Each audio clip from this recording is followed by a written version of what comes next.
All right. You like it? Is that record? Yes, record.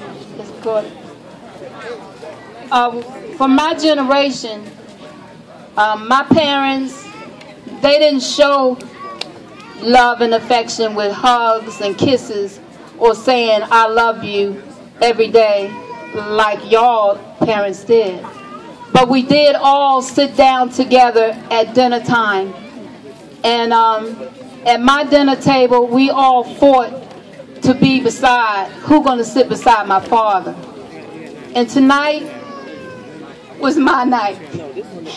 And I sat there at the table and I was pushing my chair up as far as I could, and my arm accidentally knocked over his hot cup of coffee onto my arm.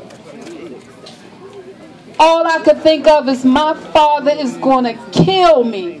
I jumped up from the table and I began to run, and before I could get where I was going, I realized my father was right behind me, and he picked me up in his arms and he held me, and I just froze.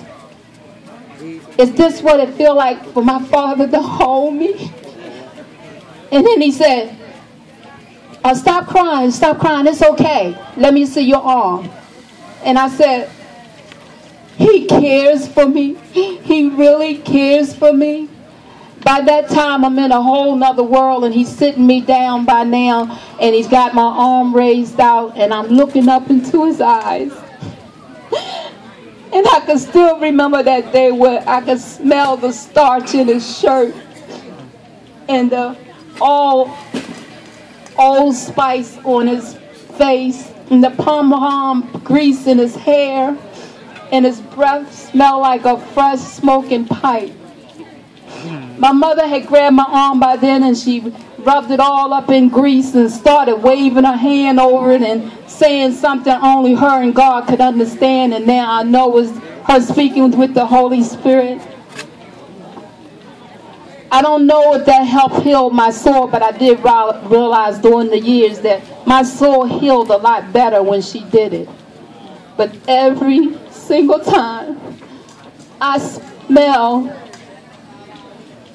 the smell of coffee, it reminds me of that day. Thank you. Still coffee. She says spill coffee. I got in the book, and I want one of y'all to buy my book, and it's called I'm from Appleton Street. That's where I grew up, and we stayed there many years, and a lot of y'all still remember Appleton Street.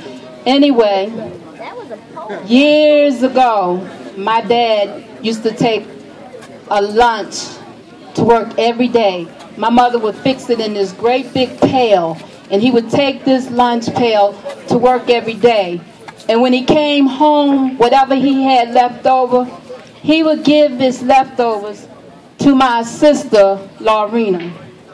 And I would always say, what about me? You know, I'm important. I want some too. And I was married with my dad and my sister, Lorena, until one summer when we came down here in North Carolina to stay, and my father's car broke down, and he had to leave it here and go back to work until the man finished fixing it. And he had told my mother to leave me, Lorena, and Estimate with my Aunt Nora. And I told everyone but my father that I'm not going to stay. I'm going to run away if he leave me here.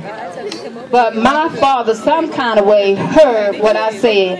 And he told my mother, Esther, get her clothes, because she going back to us, because she about stubborn enough to really run away. So my mother and me got on the train. This was my first train ride. And I was so excited on this train as the wheels rolled down the track, and I'm looking out the window and seeing the buildings go by and the people on the train talking, and then I would hear the conductor come down and ask for tickets, because at that time he would walk the aisles and check your tickets out. And my mother gave me a napkin with a piece of bread and a turkey wing in it. Turkey drum. And I sat there the whole time eating my turkey sandwich as slow as I could because I wanted to remember this. And I said, oh, this is what it feels like to be the only child. With a great, great big smile in my heart and in my stomach. That week in Baltimore, I got my father leftover lunches. Thank you.